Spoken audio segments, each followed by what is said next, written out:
چلیے بسم اللہ الرحمن الرحیم. باب احکام الدین. کتاب لے لیجیے. من لزمہ دین مؤجل لم یطالب به قبل اجلہ ولم یحجر علیہ من اجلہ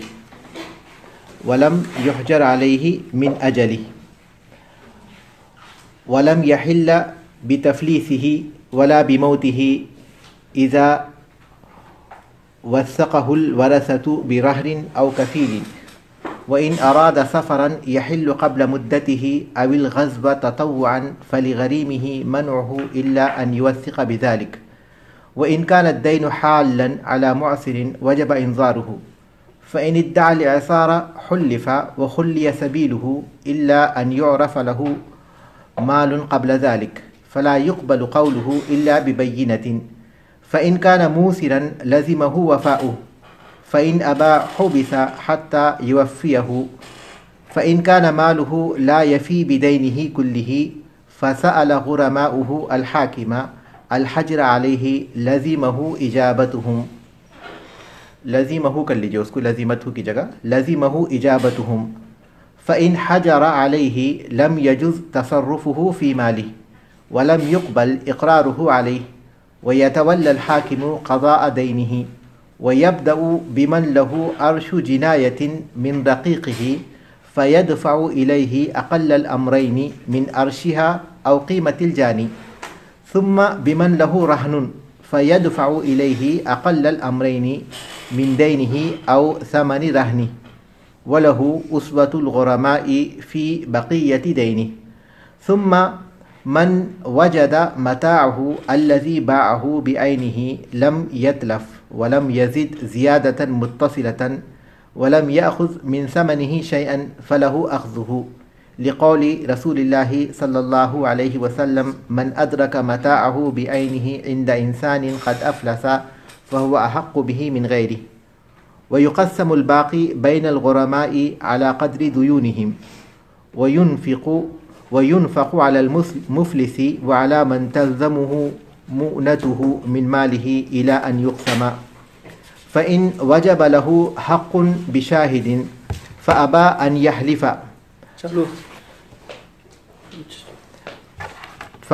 يحلف لم يكن لغرمائه أن يحلفوا. باب احکام الدین. ترجمے کی طرف آئیے. من باب احکام الدین، قرض کے احکام کا باب. قرض کے احکام کا باب. من لزمہ دین مؤجل، جس پر کوئی قرض ہو، قرض مؤجل جو بعد میں دیا جانے والا ہو. جس پر کوئی قرض مؤجل یعنی بعد میں دیا جانے والا قرض ہو، لم یطالب به قبل اجلی، اس سے اس کی مدت سے پہلے اس کا مطالبہ نہیں کیا جا سکتا. لم یطالب به، اس سے مطالبہ نہیں کیا جائے گا، قبل اجلہ، اس کے وقت سے پہلے. جس پر کوئی قرض مؤجل ہو یعنی ایسا قرض ہو جس کی کوئی مدت مقرر کی گئی ہو، تو اس سے اس کے مدت سے پہلے قرض کا مطالبہ نہیں کیا جائے گا. ولم یحجر علیہ من اجلہ، اور اس پر پابندی بھی عائد نہیں کی جائے گی، اور اس پر کوئی پابندی بھی عائد نہیں کی جائے گی اس کی مدت سے پہلے، اس کی مدت کی وجہ سے یا اس کی مدت سے پہلے. ولم یحل بتفلیسہ، اور اس کے مفلس ہونے کی وجہ سے قرض کے ادائیگی کا وقت نہیں ہوگا. ولم یحل، اور قرض کی ادائیگی کا وقت نہیں ہوگا، بتفلیسہ، اس کے مفلس ہونے کی وجہ سے. ولا بموتہ، اور نہ اس کے وفات پانے کی وجہ سے. اذا وثقہ الورثۃ، جب اس قرض کی توثیق کریں یعنی اس قرض کو مضبوط کریں، اس کے حق کو مضبوط کریں وارثین برہن، کسی چیز کے رہن رکھتے ہوئے، او کفیل، یا کسی کفیل کے ذریعے.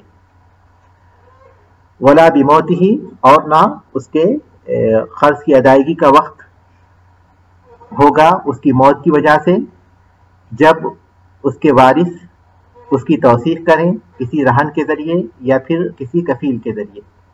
وَإِنْ أَرَادَ سَفَرًا يَحِلَّ قَبْلَ مُدَّتِهِ، اور اگر وہ سفر کا ارادہ کرے جس کے مدت سے پہلے قرض کی ادائیگی کا وقت آتا ہو، جس کے واپسی سے پہلے، یعنی اس کے سفر سے واپسی سے پہلے قرض کی ادائیگی کا وقت آتا ہو. وَإِنْ أَرَادَ سَفَرًا، اور اگر وہ سفر کا ارادہ کرے، یحل جس میں قرض کی ادائیگی کا وقت آ جاتا ہو، قبل مدت ہی اس کے مدت سے پہلے، یعنی اس کے سفر کے واپس آنے سے پہلے. جو کسی ایسے سفر پر جانا چاہے کہ اس کے سفر سے واپس آنے سے پہلے اس کے قرض کی ادائیگی کا وقت آتا ہو، او الغزو تطوعا، یا کسی غزوے میں جانا چاہے تطوع کے طور پر، کسی غزوے میں جانا چاہے تطوع کے طور پر، فلغریمہ، تو اس کے قرض خواہ کو، فلغریمہ، تو اس کے قرض خواہ کو، اس سے قرض کا مطالبہ کرنے والے کو، منعہ، اسے روکنے کا اختیار ہے. تو اس سے قرض کا مطالبہ کرنے والے قرض خواہ کو اسے روکنے کا اختیار ہے، الا ان یوثق بذلک، سوائے اس کے کہ وہ اس قرض کی توثیق کرے. توثیق وہی رہن کے ذریعے یا کفیل کے ذریعے، سوائے اس کے کہ وہ اپنے قرض کی توثیق کرے. وَإِنْ كَانَ الدَّيْنُ حَالًا عَلَى مُعْسِرٍ، اور اگر قرض کی ادائیگی کی مدت آ جائے یا قرض کی ادائیگی کا وقت آ جائے کسی ایسے شخص پر جو تنگ دست ہو، اور اگر قرض کی ادائیگی کا وقت کسی ایسے شخص پر آ جائے جو تنگ دست ہو، وجب انذارہ، تو اسے مہلت دینا واجب ہے. اور اگر قرض کی ادائیگی کا وقت کسی ایسے شخص پر آ جائے جو تنگ دست ہو تو اسے مہلت دینا واجب ہے. فإن ادعى الإعسار، اور اگر وہ تنگ دستی کا دعویٰ کرے، حلفا، تو اس سے قسم لی جائے گی. اور اگر وہ تنگ دستی کا دعویٰ کرے تو اس سے قسم لی جائے گی. وخلی سبیلہ، اور اسے چھوڑ دیا جائے گا. الا ان یعرف له مال قبل ذلك، سوائے اس کے کہ اس سے پہلے اس کے مال کے بارے میں معلوم ہو، سوائے اس کے کہ یہ معلوم ہو اس سے پہلے کہ اس کے پاس مال ہے. فلا يقبل قولہ، تو اس کا قول قبول نہیں کیا جائے گا. فلا يقبل قولہ، تو اس کی بات قبول نہیں کی جائے گی. الا ببینۃ، مگر دلیل کے ساتھ. فإن كان موسرا، اور اگر وہ خوشحال ہو، لزمہ وفاؤہ، تو قرض پورا کرنا، قرض ادا کرنا اس پر لازم ہے، تو اس پر قرض ادا کرنا لازم ہے. فإن ابى، اگر وہ انکار کرے، حبس، تو اسے قید کر دیا جائے گا. اور اگر وہ انکار کرے تو اسے قید کر دیا جائے گا، حتی یوفیہ، یہاں تک کہ وہ قرض ادا کر دے. فإن كان مالہ لا یفی بدینہ، پھر اگر اس کا مال اس کے قرض کو پورا نہیں کرتا، اور اگر اس کا مال اس کے قرض کی مقدار کو پورا نہیں کرتا، بدینہ کلہ، اس کے پورے قرض کی مقدار کو پورا نہیں کرتا، اور اگر اس کا مال اس کے پورے قرض کو پورا نہیں کرتا، فسأل غرماؤہ، تو اس سے قرض کا مطالبہ کرنے، سأل غرماؤہ الحاکمہ، تو قرض کا مطالبہ کرنے والے حاکم سے مطالبہ کریں گے، تو اس کے قرض خواہ حاکم سے مطالبہ کریں گے. الحجر علیہ، اس پر پابندی عائد کرنے کا. لزمہ اجابتہم، اور ان کی بات قبول کرنا اس پر لازم ہوگا. لزمہ اجابتہم، لزمہ بتایا تھا میں، لزمہ کر لیجئے. لزمہ، اس پر لازم ہوگا، اجابتہم، ان کی بات قبول کرنا. فسأل غرماؤہ الحاکمہ، تو اس سے قرض مانگنے والے یعنی اس کے قرض کا حاکم سے مطالبہ کریں گے، الحجر علیہ، اس پر پابندی عائد کرنے کا. لزمہ اجابتہم، اور اس پر ضروری ہوگا ان کی بات کو قبول کرنا. فإذا حجر علیہ، اور جب حاکم اس پر پابندی عائد کر دے، فإذا حجر علیہ، اور جب حاکم اس پر پابندی عائد کر دے، لم یجوز تصرفہ فی مالہ، تو اس کے مال میں اس کا تصرف جائز نہیں ہے. لم یجوز تو جائز نہیں ہوگا، تصرف اس کا تصرف فی مالی، اس کے مال میں. ولم یقبل اقرارہ علیہ، اور اس پر اس کا اقرار بھی قبول نہیں کیا جائے گا. ولم یقبل اور قبول نہیں کیا جائے گا اقرارہ علیہ اس کا اقرار اس پر یعنی اس کے مال پر. وَيَتَوَلَّ الْحَاكِمُ قَضَاءَ دَيْنِهِ اور حاکم اس کے قرض کو ادا کرنے کی ذمہ داری لے گا. وَيَتَوَلَّ اور ذمہ دار ہوگا الحاکم حاکم قضاء دَيْنِهِ اس کے قرض کو ادا کرنے کا. وَيَبْدَأُ بِمَنْ لَهُ عَرْشُ جِنَایَةٍ اور شروع کرے گا اس سے جس پر کسی جرم یا نقصان کا تاوان ہو، اور وہ شروع کرے گا اس سے جس پر کسی جرم یا نقصان کا تاوان ہو، من رقیقہ اس کے غلاموں میں سے. فیدفع الیہ پس اسے دے گا اقل الامرین دو چیزوں میں سے کمتر، دو چیزوں میں سے جو کم ہے، دو چیزوں میں سے جو سب سے کم ہے، اور اسے دے گا دو چیزوں میں سے جو سب سے کم ہے. من عرشہا تاوان میں سے، او قیمت الجانی یا جرم کرنے والے کی قیمت میں سے. اقل الامرین دو چیزوں میں سے سب سے کم، من عرشہا اس کے جرم کے تاوان میں سے، او قیمت الجانی یا جرم کرنے والے کی قیمت سے. ثم بمن لہ رہن پھر اس کے بعد اس کو جس کے پاس کوئی رہن ہو، پھر اس کو دے گا اس کے مال میں سے حاکم. پہلے تو اسے دے گا، اس کے بعد اس کو دے گا جس کے پاس کوئی چیز بطور رہن ہو. فیدفع الیہ پس اس کے حوالے کرے گا یعنی اسے دے گا اقل الامرین دو چیزوں میں سے جو سب سے کم ہے، من دینہ اس کے قرض میں سے، او ثمن رہنہ یا اس کے رہن کی قیمت میں سے، اس کے قرض یا رہن کی قیمت میں سے جو کمتر ہے وہ دے گا. وَلَهُ أُسْوَةُ الْغُرَمَاءِ فِي بَقِيَّةِ دَيْنِهِ اور اس کا معاملہ دوسرے قرض خواہوں کی طرح ہوگا اپنے باقی قرض میں، اور اس کا معاملہ دوسرے قرض خواہوں کی طرح ہوگا اپنے باقی قرض میں. ثُمَّ مَنْ وَجَدَ مَتَاعَهُ الَّذِي بَاعَهُ بِعَيْنِهِ پھر جو شخص اپنے سامان کو پائے جسے اس نے بیچ دیا تھا، پھر جو شخص اپنے سامان کو پائے جسے اس نے بیچ دیا تھا، بعینہ ہو بہو وہی سامان، وہی سامان، بالکل وہی سامان. لم یتلف جو تلف نہیں ہوا، ضائع نہیں ہوا. ولم یزد اور اس میں اضافہ نہیں ہوا، زیادتاً متصلتاً ایسا اضافہ جو سے متصل ہو، اور اس میں اضافہ نہیں ہوا ایسا اضافہ جو سے متصل ہو. ولم یاخذ من ثمنہ شیئا اور اس نے اس کی قیمت میں سے کوئی چیز نہیں لی ہو. ولم یاخذ من ثمنہ شیئا اور اس نے اس کی قیمت میں سے کوئی چیز نہیں لی ہو. فلہ اخذہ تو وہ اس مال کو لے لے گا، تو وہ اس چیز کو لے لے گا. فلہ تو اسے جائز ہوگا اخذہ اس چیز کا لے لینا.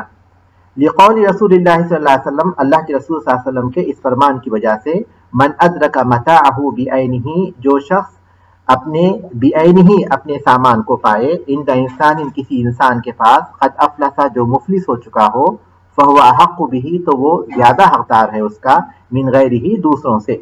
من ادرک متاعہ بعینہ جو اپنا ہو بہو وہی سامان پائے، عند انسان قد افلسا کسی ایسے شخص کے پاس جو مفلس ہو چکا ہو، فہو احق بہ من غیرہ تو وہ اس کا زیادہ حقدار ہے دوسروں سے.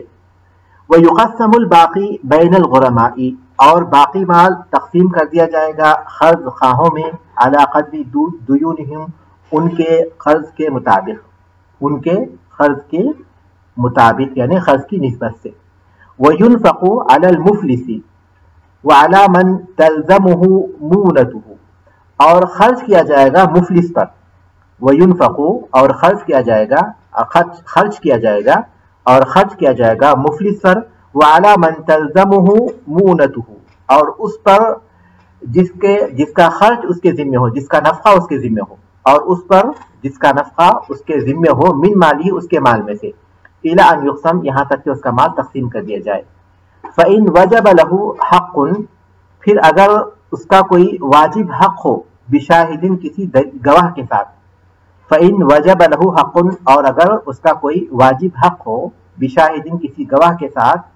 فَأَبَى أَنْ يَحْلِفَ اور وہ قسم کھانے سے انکار کر دے. لَمْ يَكُنْ لِغُرَمَائِهِ أَنْ يَحْلِفُوا تو اس کے قرض خواہوں کے لیے درست نہیں ہوگا کہ وہ قسم کھائیں، تو اس کے قرض خواہوں کے لیے درست نہیں ہوگا کہ وہ قسم کھائیں۔ سبق بہت آسان ہے، لیکن الفاظ اور پھر یہ جو شکل صورت جو بتائی گئی ہے بس اس کو سمجھنے کی ضرورت ہے، ورنہ حقیقت میں جو ہے سبق آسان ہے، صورت جو شکل و صورت ہے وہ بظاہر مشکل لگ رہی ہے۔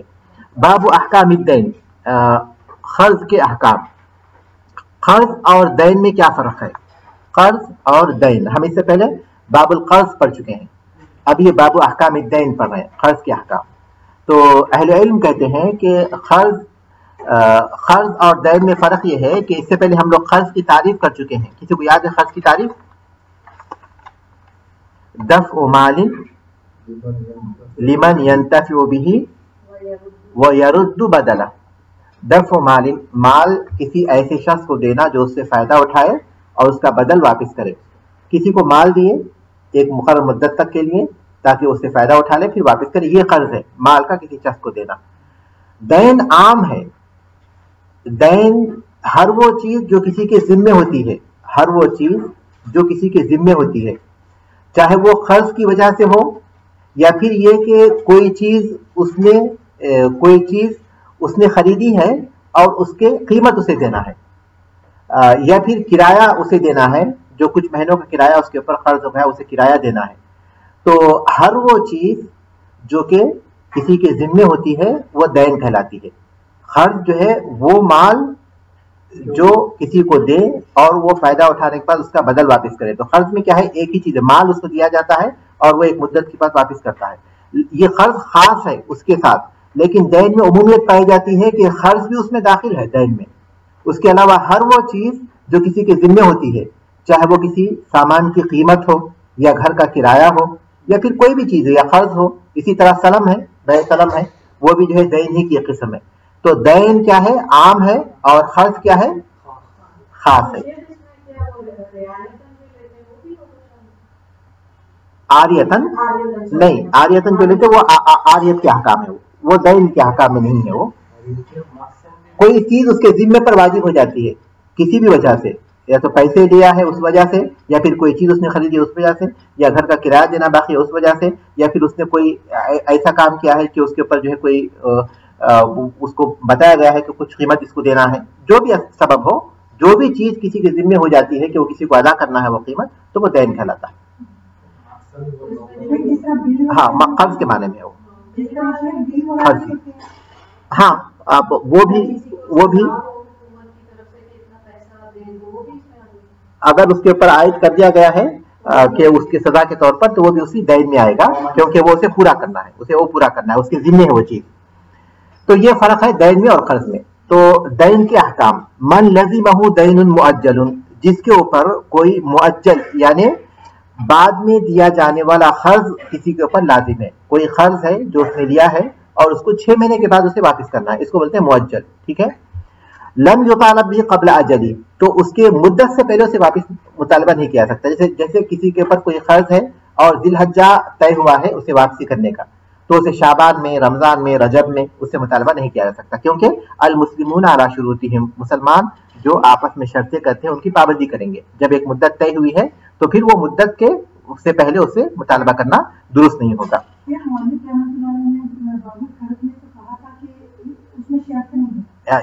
صاحب کتاب، ہاں جی ہاں جی ہاں ہاں، اس میں جو ہے شرط کا مطلب یہ ہے کہ وہ جو مدت کی شرط، ہاں بس مدت کی حد تک، اس میں جو ہے مدت ہے، جی ہاں، اگر کوئی مدت طے ہوئی ہے تو اس مدت سے پہلے اس سے مطالبہ نہیں کریں گے، ٹھیک ہے۔ تم مجھ سے سامان لے لو اور اس کی قیمت جو ہے مجھے 6 مہینے کے بعد دو، ٹھیک ہے، یہ مدت طے ہوئی ہے، تو پھر 2 مہینے 3 مہینے کے بعد اس سے مطالبہ نہیں کریں گے، کیونکہ مسلمان اپنی شرطوں کو پورے کرنے کے پابند ہے۔ ولم یحجر علیہ من اجلہ، من اجلہ، یہ دیکھیے من اجلہ پڑھیے، پہلے جو تھا وہ اجل ہی تھا مدت کے معنی میں، اور یہاں اجلہ سکون کے ساتھ ہے سبب کے معنی میں۔ ولم یحجر علیہ، اور اس پر پابندی عائد نہیں کی جائے گی۔ حجر کہتے ہیں کسی پر اس کے مال میں تصرف کرنے سے پابندی عائد کر دینا، کہ تم اپنے مال میں کوئی تصرف نہیں کر سکتے، حکومت جو ہے پابندی عائد کر دی اس کے مال پر کسی وجہ سے، جو اسباب یہاں بتائے گئے ہیں آئیں گے انشاءاللہ۔ تو اس کو کہتے ہیں حجر. کسی پر اس کے مال میں تصرف کرنے سے اس پر پابندی عائد کر دینا کہ مال میں کوئی تصرف نہیں کر سکتا, یہ ہے حجر. ولم یحجر علیہ من اجلہ, اور اس کی وجہ سے اس پر پابندی عائد نہیں کی جائے گی. کسی وجہ سے, کسی سبب سے, یعنی مطلب اس کے جب تک اس کی مدت نہیں آ جاتی تب تک اس پر کوئی پابندی بھی عائد نہیں کی جائے گی. ولم یحل بتفلیسہ, اور اس کے مفلس ہونے کی وجہ سے اس کی قرض کی ادائیگی کا وقت نہیں آ جائے گا. مثال کے طور پر کسی شخص کے ساتھ یہ طے ہوا ہے, کسی کے اوپر کسی شخص کا قرض ہے, اور وہ جو مقروض ہے وہ ذو الحجہ میں قرض کو واپس کرنے والا ہے, لیکن اس سے پہلے وہ مفلس ہو گیا, نقصان ہو گیا اس کو کاروبار میں اور وہ مفلس ہو گیا. سمجھیے کہ رجب میں وہ مفلس ہو گیا, لیکن میرا جو قرض ہے اس کے اوپر کون سے مہینے کا ہے, وہ ذی الحجہ کا. تو اب چونکہ وہ مفلس ہو گیا ہے, اس وجہ سے میں اس سے اپنا قرض کا مطالبہ کروں, تو مولوی رحمۃ اللہ علیہ کہتے ہیں کہ اس کے مفلس ہونے کی وجہ سے اس کے قرض کی ادائیگی کا وقت نہیں آ جاتا, بلکہ اس کا جو وقت مقرر ہوا ہے اسی کا انتظار کریں گے. آدمی جو ہے یہ کہ اب چونکہ مفلس ہو گیا ہے, چلیے فوراً میں اپنے قرض دینے کی کوشش کروں, اس کے لیے فوراً سے مطالبہ کرے یا جا کر حاکم کے پاس شکایت کر دیں, یہ چیز جائز نہیں ہوگی. ٹھیک ہے, اور اس کے مفلس ہونے کی وجہ سے قرض کی ادائیگی کا وقت نہیں مانا جائے گا, بلکہ جو طے ہوا ہے اس کا انتظار کریں گے. بہت ممکن ہے کہ درمیان میں اس کے پاس پیسہ آ جائے اجل اس مدت سے پہلے. ولا بموتہ, اور اس کے موت کی وجہ سے بھی قرض کی ادائیگی کا وقت نہیں آ جائے گا. مثال کے طور پر کسی شخص نے قرض لیا تھا 1 سال کی مدت کے لیے, میں آسانی کے لیے ذو الحجہ کا مہینے کی مثال دیتا ہوں, 1 سال کی مدت کے لیے. شعبان میں اس کا انتقال ہو گیا, تو اب چونکہ اس کا انتقال ہو گیا ہے تو پھر اس سے قرض کا مطالبہ نہیں کیا جائے گا, کیونکہ اس کی مدت طے ہوئی ہے ذو الحجہ کی. جیسے قرض اس پر تھا, اب وہ قرض اس کے وارثوں پر منتقل ہو جائے گا, تو یہی کہتے ہیں کہ اس کی موت کی وجہ سے بھی اس کی قرض کی ادائیگی کا وقت نہیں آ جائے گا.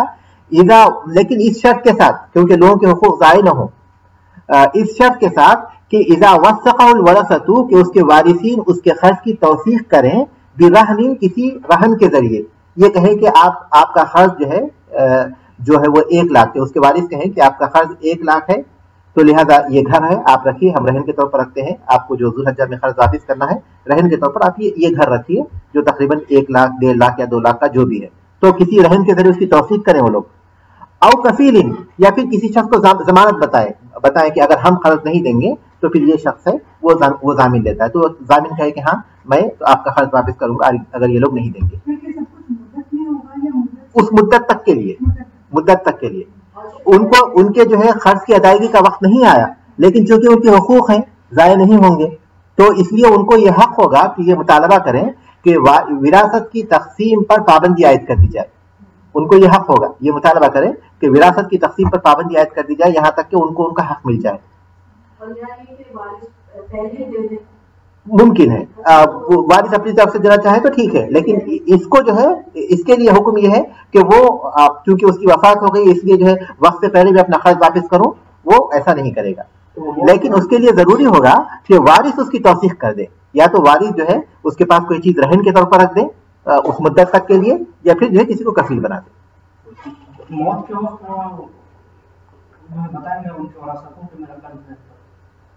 توثیق قرض لکھا ہوا ہوتا ہے نا, قرض لکھا ہوا ہوتا ہے, اب پھر وہ دوسرے احکام آ جائیں گے. اگر کسی نے ایسا قرض لیا ہوا ہے جس کا کوئی گواہ نہیں ہے, جس کی کوئی توثیق نہیں ہے, تو پھر وارث کس بنیاد پر اسے قبول کریں گے. اس لیے اذا تداینتم بدین الی اجل مسمى فاکتبوه, پابندی کرنا بہت ضروری ہے کہ اس کو لکھ لیا کرو. وان اراد سفرا يحل قبل مدته, اور اگر وہ کسی سفر کا ارادہ کرے جس میں وقت آ جاتا ہو, جس میں قرض کی ادائیگی کا وقت آ جاتا ہو, قبل مدته, اس کے سفر کی مدت سے پہلے, وہ جو ہے سفر پر جا رہا ہے, واپس آ جائے گا تقریباً محرم یا سفر میں, جبکہ اس کو قرض واپس کرنا ہے ذی الحجہ میں. ٹھیک ہے, تو اگر وہ ایسے سفر پر جا رہا ہے کہ قرض کی ادائیگی کی مدت پہلے آ رہی ہے جبکہ وہ سفر سے بعد میں واپس آئے گا, یا پھر یہ کہ وہ تطوع کے طور پر کسی غزوے میں شرکت کے لیے جا رہا ہے, کسی جنگ میں شرکت کے لیے جا رہا ہے اپنی خوشی سے, تو فَلِغَرِيمِهِ مَنْعُهُ, تو اس کے جو قرض خواہ ہیں ان کو اختیار ہے کہ اسے روک سکتے ہیں کیونکہ ان کا حق اس پر ہے اور مدت آ رہی ہے, اس کے واپسی سے پہلے وہ مدت آ جا رہی ہے. الا ان یوثق بذلک, مگر یہ کہ وہ اپنے قرض کی توثیق کرے, الا یہ کہ وہ شخص کہے کہ یہ آپ رہن کے طور پر رکھ لیجیے, میں جا رہا ہوں سفر پر یا پھر تطوع کے طور پر غزے میں جا رہا ہوں، آپ کو میں یہ چیز ذہن کے طور پر رکھ رہا ہوں، یا پھر کسی کو کفیل بنائے، یہی یہ توصیف واضح ہے نا؟ وَإِن كَانَ الدَّيْنُ حَالًا عَلَى مُعْسِرٍ، اور اگر قرض کی ادائیگی کا وقت آ جائے کسی ایسے شخص پر جو کہ تنگ دست ہے، طے ہوا تھا سمجھیے ذی الحجہ ہی کا وقت، اور وقت آ گیا ذی الحجہ کا، لیکن جو مقروض ہے جس نے قرض دیا ہوا ہے وہ تنگ دست ہے، اس کی حالت ایسا نہیں ہے کہ وہ قرض واپس کر سکے، تو وہ یہی کہتے ہیں مولوی رحمۃ اللہ علیہ کہ اگر یہ قرض کی ادائیگی کا وقت آ جائے کسی ایسے شخص پر علی معسرین جو تنگ دست ہے، وجب انذارہ، تو اسے مہلت دینا واجب ہے، اسے مہلت دینا واجب ہے۔ کیوں؟ کیونکہ اللہ تبارک نے فرمایا کہ وَإِن كَانَ ذُو عُسْرَةٍ فَنَظِرَةٌ إِلَىٰ مَيْسَرَةٍ وَأَن تَصَدَّقُوا خَيْرٌ لَكُمْ، اور اگر وہ قرض کسی ایسے شخص پر ہو جو تنگ دست ہے تو اسے مہلت دینی چاہیے، اس کی سہولت تک، اسے سہولت تک مہلت دینی چاہیے، اور اگر تم معاف کر دو، صفحہ کر دو، تمہارے لیے زیادہ بہتر ہے، تو وہاں وجوب کے معنی میں ہے، وہ مہلت دینا واجب ہے اس کے لیے اگر وہ تنگ دست ہے تو۔ فَإِنِ ادَّعَى الْإِعْسَارَ، اور اگر وہ تنگ دستی کا دعویٰ کرے، یعنی ایک تو یہ کہ ہم کو معلوم ہے کہ واقعی وہ تنگ دست ہے، دیکھ رہے ہیں تنگ دست ہے، لیکن ایک شخص ہے جس کے بارے میں ہم کو نہیں معلوم ہے کہ وہ تنگ دست ہے، لیکن وہ کہہ رہا ہے کہ تنگ دست ہے، تو اس کے بارے میں کیا کریں گے؟ فَإِنِ ادَّعَى الْإِعْسَارَ حُلِّفَ، اگر وہ تنگ دستی کا دعویٰ کرے تو اس سے قسم لی جائے گی، وَخُلِّيَ سَبِيلُهُ، اور اس کو چھوڑ دیا جائے گا، یہ دوسری صورت ہے۔ تیسری صورت یہ ہے کہ وہ دعویٰ کر رہا ہے تنگ دستی کا، تو وہ کیا ہے؟ الا ان يعرف له مال قبل ذلك، مگر یہ کہ معلوم، یہ بات معلوم ہو کہ اس سے پہلے اس کے پاس مال تھا لیکن اب بول رہا ہے کہ مال نہیں ہے، اگر ایسی صورت ہے تو پھر قسم کافی نہیں ہوگی۔ پہلی صورت یہ بتائی کہ وہ تنگ دست ہے تو اس کو جو ہے مہلت دینا واجب ہے، دوسری صورت یہ کہ وہ تنگ دستی کا دعویٰ کر رہا ہے اور پھر تو اس کو جو ہے قسم کھلایا جائے گا اور چھوڑ دیا جائے گا۔ تیسرا جی مطلب کہ حاکم کے پاس شکایت نہیں کریں گے، ہاں یہ مطلب ہے اس کا۔ عام لوگ تو وہی کر سکتے ہیں نا، عام لوگ جو کریں گے وہ زیادہ سے حاکم کے پاس شکایت کریں گے یا اس کے ساتھ سختی کے ساتھ معاملہ کریں گے، وہ چیزیں نہیں کریں گے۔ تیسری صورت یہ ہے کہ وہ اس شخص کے پاس مال تھا، ہم کو معلوم ہے پہلے سے، لیکن اب بول رہا ہے کہ اس کے پاس مال نہیں ہے، تو ایسی صورت میں مولوی رحمۃ اللہ کہتے ہیں کہ اگر یہ معلوم ہو کہ اس سے پہلے اس کے پاس مال تھا، فلا يقبل قولہ، تو اس کی تنگ دستی کا دعویٰ قبول نہیں کیا جائے گا، الا ببینۃ، مگر ثبوت کے ساتھ، باقاعدہ ثبوت دے کہ ہاں اس کے پاس جو مال تھا وہ ضائع ہوگا، کیونکہ مال تھا ہم کو معلوم ہے، جب ہم کو معلوم ہے کہ مال تھا تو اس کا مطلب ہے کہ اصل اس کے پاس مال ہونے کی حالت ہے، اصل جو حالت ہے اس کی وہ یہ کہ اس کے پاس مال ہے، لیکن اگر وہ یہ کہتا ہے کہ مال نہیں ہے تو پھر اس کو ثبوت پیش کرنا پڑے گا کہ کیسے اس کو نقصان ہوا، کہاں چلا گیا مال، کیا ہے وہ چیزیں، اس کو ثابت کرنا پڑے گا۔ یہ تیسری صورت ہے، واضح ہے۔ فَإِن كَانَ مُوسِرًا لَزِمَهُ وَفَاؤُهُ، اور اگر وہ خوشحال ہو، سہولت والا ہو، تو قرض پورا کرنا اس پر لازم ہے، ایسا نہیں ہو سکتا کہ جو ہے اس کے پاس پیسے ہوں لیکن پھر بھی جو ہے وہ قرض واپس نہ کرتا ہو، یہ بہت بڑا جرم ہے۔ رسول اکرم صلی اللہ علیہ وسلم نے فرمایا مطل الغنی ظلم، صحیح بخاری صحیح مسلم کی حدیث ہے کہ مالدار آدمی کا ٹال مٹول کرنا یہ ظلم ہے، مالدار آدمی جس کے پاس مال ہے ٹال مٹول کرتا ہے، میں آج دوں گا کل دوں گا، یہ ظلم ہے، بلکہ جس کے پاس جو سہولت ہو اس کو چاہیے کہ وہ قرض واپس کر دے، جیسی مدت آ جائے قرض واپس کر دے۔ فَإِنْ أَبَى حُبِسَ، اور اگر یہ جو خوشحال ہے اگر قرض کی واپسی سے انکار کرے گا، حُبِسَ، تو جیل میں ڈال دیا جائے گا، قید کر دیا جائے گا، حَتَّى يُوَفِّيَهُ، یہاں تک کہ وہ اسے پورا کرے، یہاں تک کہ وہ اپنا قرض پورا کرے۔ فَإِنْ كَانَ مَالُهُ لَا يَفِي بِدَيْنِهِ، اور اگر اس کا مال بِدَيْنِهِ كُلِّهِ، اور اگر اس کا مال اس کے پورے قرض کو پورا نہیں کرتا، اور اس کے پاس جو قرض ہے وہ بہت زیادہ ہے، 10 لاکھ ہے، اور اس کے پاس جو مال ہے 2 یا 3 یا 5 لاکھ ہے، تو اس کے اوپر جو قرض ہے 10 اور جو مال اس کے پاس ہے 5 لاکھ، تو اس پر جو قرض ہے اس کا مال اس قرض کو پورا نہیں کرتا نا، تو اس صورت میں کیا کریں گے؟ فَسَأَلَ غُرَمَاؤُهُ الْحَاكِمَ، تو اس کے قرض خواہ حاکم سے مطالبہ کریں گے الحجر علیہ، اس پر پابندی عائد کرنے کا، کہ وہ اپنے مال میں کوئی تصرف نہ کر سکے، مال میں تصرف کرنے سے پابندی عائد کرنے کا اس سے مطالبہ کریں گے۔ لَزِمَهُ اِجَابَتُهُمْ، اور حاکم پر ضروری ہوگا کہ ان کی بات قبول کرے، کیونکہ یہ ان کے حق کا معاملہ ہے، ان کے حقوق ضائع ہوں گے اگر ویسا نہیں ہوگا تو۔ فَإِنْ حَجَرَ عَلَيْهِ لَمْ يَجُزْ تَصَرُّفُهُ فِي مَالِهِ، پھر جب حاکم اس پر پابندی عائد کر دے تو اس شخص کا اپنے مال میں کسی قسم کا تصرف درست نہیں ہوگا، وہ کوئی تصرف نہیں کر سکتا. حاکم نے پابندی عائد کر دی, نہ آپ خرید سکتا, نہ بیچ سکتا, نہ رہن رکھ سکتا, نہ وقف کر سکتا, نہ صدقہ کر سکتا, کوئی چیز نہیں کر سکتا. تصرف پر پابندی عائد کر دی گئی. ٹھیک ہے. ولم يقبل اقرارہ علیہ, اور اس کا اقرار کرنا بھی قبول نہیں ہوگا. مطلب مثال کے طور پر اگر وہ یہ بولے کہ یہ جو میرے پاس گاڑی ہے یہ فلاں شخص کی ہے جو میں جو ہے چلا رہا تھا, یہ قبول نہیں کیا جائے گا, کیونکہ ہو سکتا ہے اس نے اتفاق کر لیا ہو تاکہ وہ اس کے خرچ پر اس کی چیزوں پر پابندی عائد کر دی کہ اب یہ بیچ دیا جائے گا یا پھر اس کے خرچ خواہوں کو دے دیا جائے گا. تو ہو سکتا ہے اس کی وجہ سے جو ہے وہ اتفاق کر کے بول رہا ہو کہ یہ فلاں مال اس کا ہے, فلاں مال اس کا ہے, فلاں مال اس کا ہے. یہ تمام چیزیں اب اس کی قبول نہیں کی جائے گی. اس کا اقرار, یہ اقرار کرنا کہ فلاں چیز اس کی ہے, یہ اس کو قبول نہیں کیا جائے گا.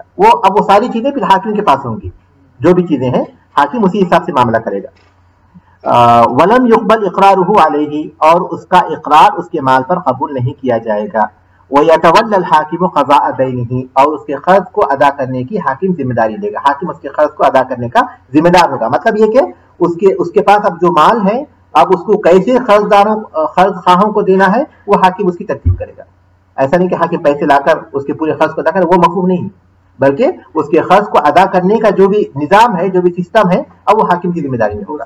جب پابندی عائد کر دی گئی, ہاں اس کے مال پر تو پابندی عائد کر دی گئی, تو اب حاکم جو ہے اس کے قرض کو ادا کرنے کا, کیونکہ اب اس کے پاس جو مال ہے اس سے اس کے پورا قرض ادا نہیں ہو رہا ہے, تو اب اس کے قرض کی ادائیگی کی کیا کیفیت ہے وہ حاکم کی ذمہ داری میں ہوگی.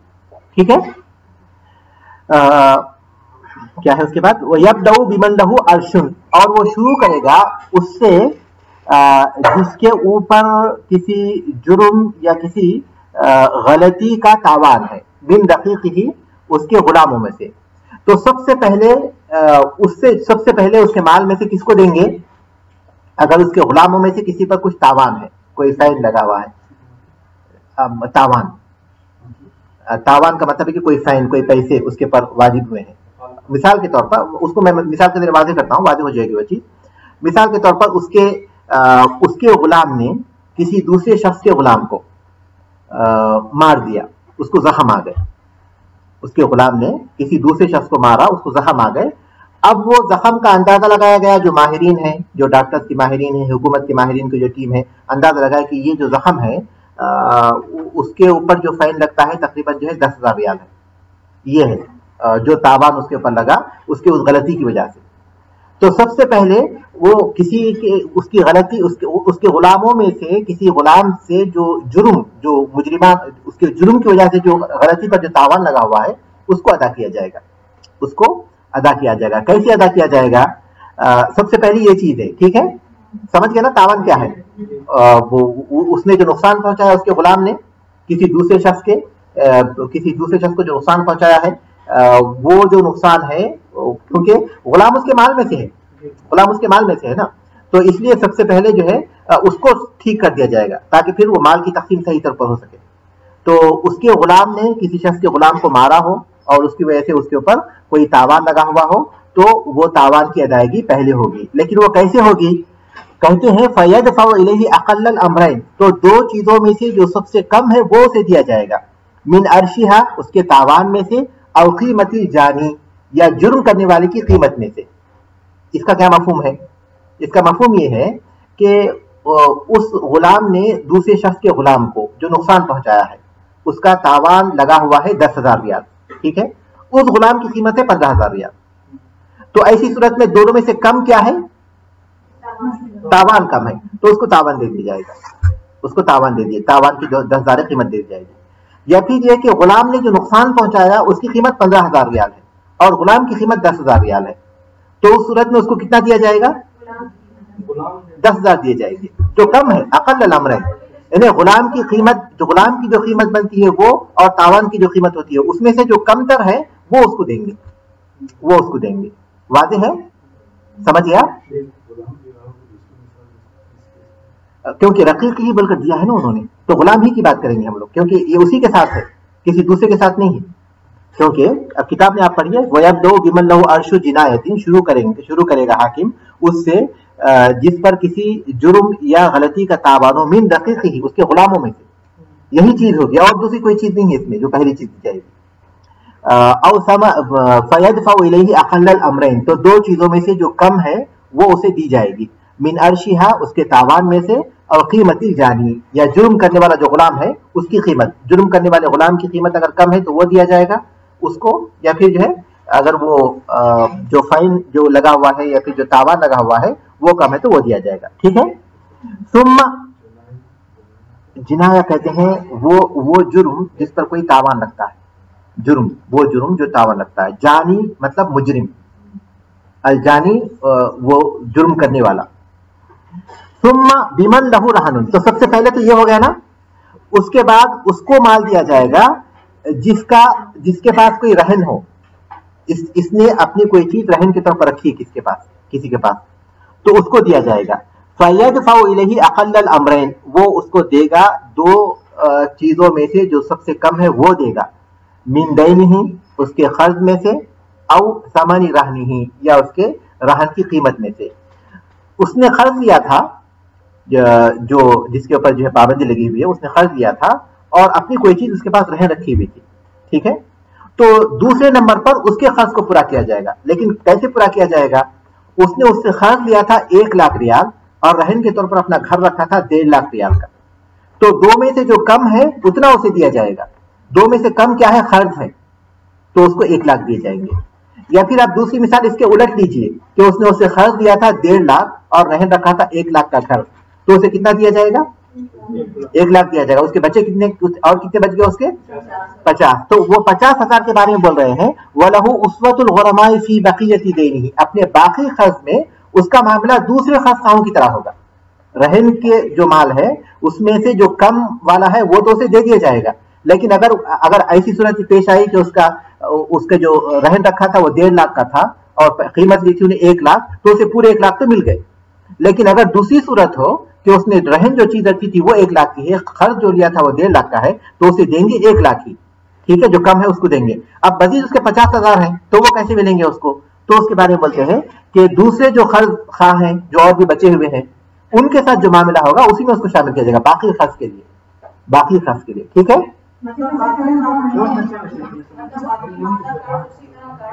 50,000 ہے نا ابھی، ہاں 50,000 ہے نا ابھی اس کا قرض۔ دیکھیے اس کے قرضدار بہت ہیں، اسی لیے انہوں نے کہا کہ اس سے شروع کریں گے۔ اس کے قرض خواہ تو بہت ہیں، بہتوں سے اسے قرض دیا ہے، تو اس لیے شروع کی ترتیب بتائے کہ اس کے قرض کو حاکم جب ادا کرے گا تو پہلے کیا ترتیب کرے گا۔ پہلے کوئی اس کے غلاموں میں سے کسی پر تاوان لگا ہوا ہے تو وہ تاوان کو دے گا اس طریقے سے جو انہوں نے بتایا۔ اس کے بعد کوئی چیز رہن رکھی ہوئی، کیونکہ یہ چیزیں واپس آنا ہے نا، یہ چیزیں دوسروں اس سے متعلق ہے، اس لیے پہلے ان کو کلیئر کرے گا۔ اس کے بعد جو باقی مال بچے گا وہ قرض خواہوں میں تقسیم ہوگا۔ تو رہن والے کو جو جی ہاں دوسرے کئی چیزیں ہیں اس میں اس سے متعلق ہے، تو اس کو جو ہے اگر اس کو جو ہے اگر کم مال ملا ہے، جیسا کہ میں نے دوسری مثال دی تھی اس میں 1,00,000 مل گئے اور اس کے اتنے بچے ہوئے ہیں 50,000، تو 50,000 کے معاملے میں وہ دوسرے جو اور بھی قرضدار ہیں نا، قرض خواہ ہیں، ان کے ساتھ مل جائے گا، ان کے ساتھ جو ہوگا وہی اس کے ساتھ ہوگا۔ کیا ہوگا ان کے ساتھ وہ آگے بتائیں گے، ٹھیک ہے۔ ثم اب پھر اس کے بعد تیسرا کیا ہوگا؟ ثم من وجد متاعه الذي باعه، پھر جو شخص پائے اپنے سامان کو جسے اس نے بیچا تھا، بعینہ مطلب بالکل وہی چیز، گاڑی بیچا تھا، گاڑی اس کے پاس ہے، گاڑی اس کے پاس ویسی ہی ہے، لم یتلف جو ضائع نہیں ہوئی، ولم یزد زیادۃ متصلۃ، اور ایسا کوئی اضافہ نہیں ہوا جو متصل ہوتا ہے۔ زیادہ متصلہ کیا ہے؟ مثال کے طور پر اس نے کوئی جانور بیچا تھا اور جانور موٹا ہو گیا، کوئی غلام بیچا تھا اور غلام جو ہے پڑھنا لکھنا سیکھ گیا، اگر یہ ہوا ہے تو پھر نہیں، بشرط ہے کہ اس میں کوئی ایسی اضافہ نہیں ہوا، بعینہ ہی موجود ہے، ہو بہو۔ پہلی شرط انہوں نے لگائی کہ وہ مال ضائع نہیں ہوا، ہو بہو وہی مال بغیر ضیاء کے موجود ہے۔ دوسری شرط یہ لگائی کہ اس میں کوئی اضافہ بھی نہیں ہوا، جو اس کے ساتھ ملا ہوا اضافہ ہوتا ہے جس کی میں نے مثالیں دی۔ تیسری شرط یہ ہے کہ ولم یاخذ من ثمنہ شیئا، اور اس نے اپنے اس سامان کی کوئی قیمت بھی نہیں لی، یہ نہیں کہ یہ گاڑی میں آپ کو دے رہا ہوں 1,000 ریال 5,000 ریال دیا مجھے، آپ نے پہلے دے دیجیے باقی قیمت بعد میں دیجیے، اگر ایسا ہو تو پھر اس کو وہ حق نہیں ہوگا گاڑی لینے کا۔ اس نے کہا تھا کہ یہ گاڑی میں آپ کو دے رہا ہوں 1,00,000 ریال مجھے آپ بعد میں دیجیے، مکمل قیمت بعد میں دینا طے ہوئی ہے، ٹھیک ہے۔ پہلی شرط یہ لگائی انہوں نے کہ وہ سامان ہو بہو ہو اور اس میں کسی قسم کا ضیاء نہیں ہوا ہے، ٹھیک ہے۔ دوسری شرط کیا لگائی؟ اس میں کوئی بڑھوتری نہیں ہوئی ہے، بڑھوتری نہیں ہوئی ہے. تیسری شرط کیا لگائی؟ دیکھ کر بولیے. ہاں دیکھ کر بولیے. اس کی قیمت میں سے اس نے کوئی چیز نہیں لی, کچھ بھی, یعنی کوئی قیمت نہیں لی, اس نے قیمت میں سے کچھ بھی حصہ نہیں لیا. 1,00,000 ریال جو مثال کے طور پر گاڑی 1,00,000 ریال کی اس طے ہوئی تھی, تو 1,00,000 ریال میں سے اس نے جو ہے کوئی چیز نہیں لیا تھا. یہی بولا تھا کہ اب گاڑی لے لیجیے اور اس کے پیسے جو ہے مجھے بعد میں دیجیے, مکمل پورے پیسے. یہ تیسری شرط ہے. چوتھی شرط بھی ہے, چوتھی شرط بھی ہے, اور وہ یہ کہ وہ آدمی زندہ ہو, وفات نہ پایا ہو. اگر وفات پایا ہوگا تو پھر اس کو حق نہیں ہوگا, کیونکہ وہ وارثوں کے حق میں آ گیا, اس کو حق نہیں ہوگا. تو یہ چوتھی شرط بھی ہے اس کی, نہیں ہے اس کو اضافہ کیا میں جو دوسری کتابوں میں موجود ہے. تو ان شرطوں کے ساتھ اگر اس کا سامان موجود ہے فَلَهُ أَخْذُهُ, تو اس کو اپنا مال لینے کا حق ہے. اگر یہ شرطیں نہیں, مثال کے طور پر اس کے پاس اس نے جو ہے 6 مہینے پہلے کوئی گاڑی بیچی تھی اس بنیاد پر کہ وہ 1,00,000 روپے بعد میں لے لے گا. اب یہ آدمی مفلس ہو گیا, ٹھیک ہے. اب اس کے پاس وہ گاڑی ہو بہو موجود ہے, ہو بہو موجود ہے. وہ گاڑی میں کوئی ضیاع بھی نہیں ہوا, کسی قسم کا اضافہ بھی نہیں ہوا, اور پھر تیسرا یہ کہ وہ اس میں سے قیمت بھی کچھ نہیں لیا تھا, بتا تھا کہ پورا مال مجھے آپ بعد میں دیجیے. پھر وہ زندہ بھی ہے وہ شخص جو مفلس ہوا ہے, تو وہ شخص اپنی گاڑی لے لے گا. اپنا ایک معاہدہ ہوا تھا اس کا بیع کا, اس کو اس نے فسخ کر دیا, گویا اس کو اس کی چیز مل گئی, ہو گئی. لیکن اب مطلب یہ کہ اب تو بڑے نقصان سے بچ رہا ہے نا وہ, اب تو ایک بڑے نقصان سے بچ رہا ہے. جی ہاں, ہاں بالکل اچھی حالت میں, کیونکہ اگر اطلاق کرے گا تو پھر وہ نہیں لے گا, کیونکہ پھر اس کو جو مل رہا ہے وہ ملے گا اس کے بعد.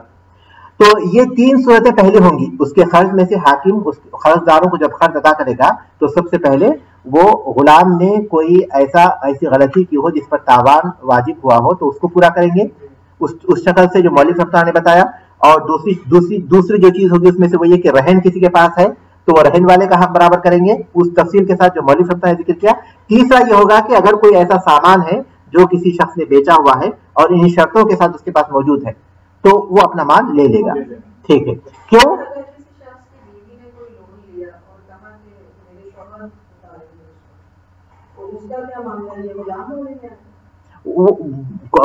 کسی اور شخص سے لیا ہوا ہے, ہاں تو وہ قرض میں ہی آئے گا. باقاعدہ اس کی اگر توثیق ہوئی ہے اور شوہر کو پتا ہے اور شوہر اسے اتفاق کیا ہوا ہے تو پھر وہ غرما میں آ جائے گا.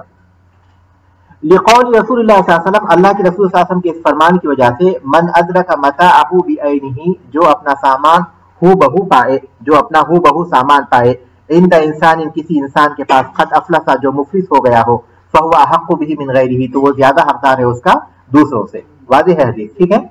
وَيُقَسَّمُ الْبَاقِي بَيْنَ الْغُرَمَاءِ, اور باقی مال. اب یہ ہے دیکھیے چوتھے نمبر پر, وَيُقَسَّمُ الْبَاقِي, اور باقی مال تقسیم کیا جائے گا بین الغرماء, قرض خواہوں میں, علی قدر دیونہم, ان کی قرض کی نسبت کے اعتبار سے. مثال کے طور پر اس کے اوپر قرض ہے 10 لاکھ کا, اس کے پاس موجود ہے صرف 1 لاکھ, اس کے پاس موجود ہے 1 لاکھ.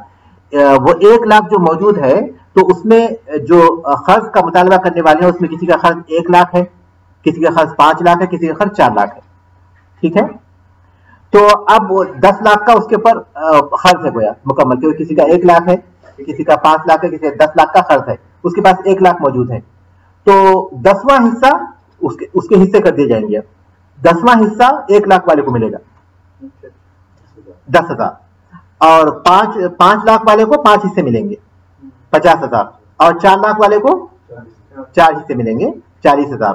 اللہ کے رسول صلی اللہ علیہ وسلم کے دور میں ایک شخص کو پھلوں کے معاملے میں نقصان ہو گیا, تو آپ صلی اللہ علیہ وسلم نے صحابہ سے کہا کہ آپ لوگ اس پر صدقہ کیجیے. صحابہ نے صدقہ کیا, جمع ہوا, لیکن پھر بھی اتنا نہیں تھا کہ اس کا خرچ پورا ہو سکے.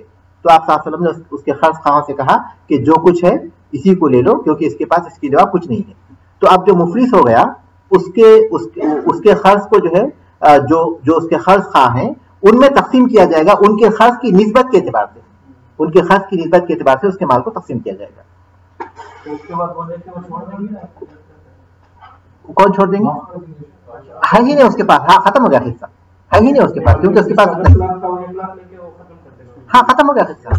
ہاں اگر اس کے پاس پھر دوبارہ مال آئے گا, پھر اسی نسبت سے اگر پورا ادا ہو گیا تو ٹھیک ہے, اگر نہیں تو جتنا ملے گا اسی نسبت سے ان میں تقسیم کریں گے.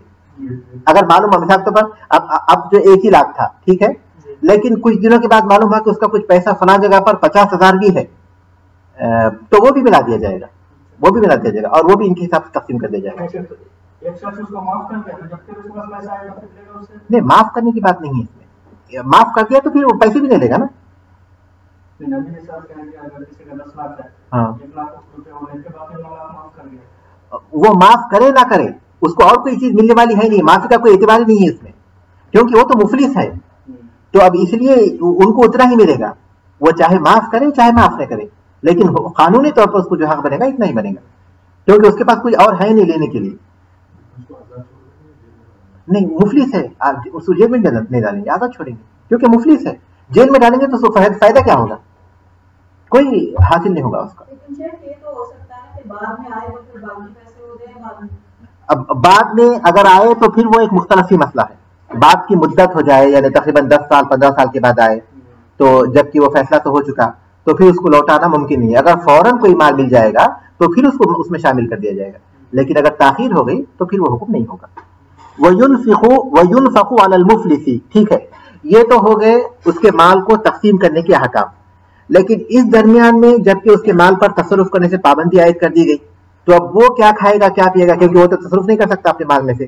اور پھر جن کے انفاق کا وہ ذمہ دار ہے، اس کے والدین ہیں، اس کے بیوی بچے ہیں اور اس کا غلام ہے، تو ان کے لیے کیا ہوگا؟ تو کہتے ہیں وَيُنْفَقُ عَلَى الْمُفْلِسِ، اور مفلس پر انفاق کیا جائے گا یعنی مفلس کو دیا جائے گا.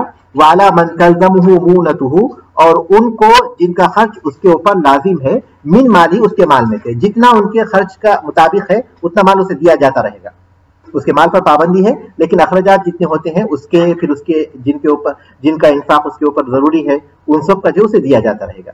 الی ان یقسم، یہاں تک کہ تقسیم ہو جائے. تقسیم ہو جائے اس کے بعد اس کے لیے کچھ بچ جائے تو بچ جائے، نہ بچ جائے تو کوئی چیز اس کو نہیں ملے گی. فإن وجب له حق بشاهد، اور اگر اس کا کوئی حق ہو کسی گواہ کے ساتھ، مثال کے طور پر فأبى ان يحلف، تو وہ قسم کھانے سے انکار کرے. لم يكن لغرمائه ان يحلفوا، اور اس کے قرض خواہوں کے لیے یہ جائز نہیں ہوگا کہ وہ قسم کھائیں. اس کی مثال یہ ہے کہ جو مفلس ہے اس کو کوئی شخص جو ہے اس کے پاس سے کوئی قرض لیا ہوا ہے، سمجھیے کہ 1 لاکھ ریال جو ہے لیا ہوا ہے، کوئی شخص اس کے پاس سے لیا ہوا ہے، مفلس ہونے سے پہلے لیا ہوا تھا ٹھیک ہے. تو اس کا واجب حق ہے کسی کے پاس، اس کا کوئی گواہ بھی ہے کہ اس نے جو ہے 1 لاکھ روپے فلاں شخص اس کو دینا ہے، مفلس شخص کو دینا ہے، اس کا کوئی گواہ بھی ہے. تو اب یہ 1 لاکھ روپے جو اسے واپس آنے ہیں تو اس کو جو ہے واپس آنے کے لیے یہ کہے کہ ہاں میں قسم کھاتا ہوں کہ میرا حق ہے اس کے اوپر، میں قسم کھاتا ہوں کہ میرا حق فلاں شخص کے اوپر ہے، 1 لاکھ روپے فلاں شخص مجھے دینا ہے. یہ جو ہے کہے کہ نہیں کوئی نہیں دے، کوئی چیز نہیں دینا ہے مجھے. وہ شخص جس کا کوئی حق ہے اس کا گواہ بھی ہے، اور وہ گواہ بول رہا ہے کہ اس مفلس کو جو ہے فلاں آدمی 1 لاکھ روپے دینا ہے، لیکن یہ مفلس جو ہے کہتا ہے کہ نہیں ہے، انکار کرتا ہے، قسم کھانے سے بھی انکار کر رہا ہے. شاہد ہے حالانکہ، لیکن شاہد کے بعد کا اعتبار نہیں ہوگا کیونکہ یہ شخص خود اقرار نہیں کر رہا ہے، یہ جو مفلس ہے وہ خود اقرار نہیں کر رہا ہے. لیکن کیا وہ لوگ حاکم کے پاس جا کر قسم کھا سکتے ہیں جو اس کے قرض خواہ ہیں؟ حاکم کے پاس جا کر قسم کھائیں کہ دیکھیے اس شخص کا جو ہے فلاں پر 1 لاکھ روپے قرض ہے، آپ اس کو وصول کیجیے. تو مولوی صاحب تعالیٰ کہتے ہیں کہ جب وہ قسم نہیں کھائے گا، جو مفلس ہے وہ خود قسم نہیں کھا رہا ہے جس کا حق ہے، تو ان کو اجازت نہیں ہے کہ وہ قسم کھائے، کیونکہ وہ ان کا حق سے متعلق ہے نا. تو اس لیے وہ لوگ جھوٹی قسم بھی کھا سکتے ہیں، کیونکہ وہ 1 لاکھ روپے ان کو ملیں گے تو ان کو ملیں گے. وہ 1 لاکھ روپے جو مفلس کے کسی اور شخص کے پاس ہیں وہ اس کو ملیں گے تو کس کو ملیں گے؟ وہ خرچ خواہوں کو ملیں گے. تو اس لیے ان کی قسم کا اعتبار نہیں ہوگا. تو اب اس بات کو سمجھیے آپ. فَإِن وَجَبَ لَهُ حَقٌ، اور اگر اس کا کوئی حق واجب ہو بشاہدین، کسی گواہ کے ساتھ.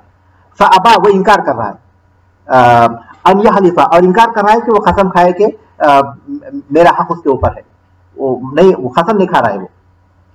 تو اب اس کو ثابت کرنے کے لیے واقعی 1 لاکھ روپے کسی شخص کے پاس ہیں، اس کو ثابت کرنے کے لیے یا تو وہ قسم کھانا تھا، وہ انکار کر رہا ہے، تو کیا اسے ثابت کرنے کے لیے حاکم کے پاس یہ لوگ قسم کھا سکتے ہیں جو اس کے قرض خواہ ہیں؟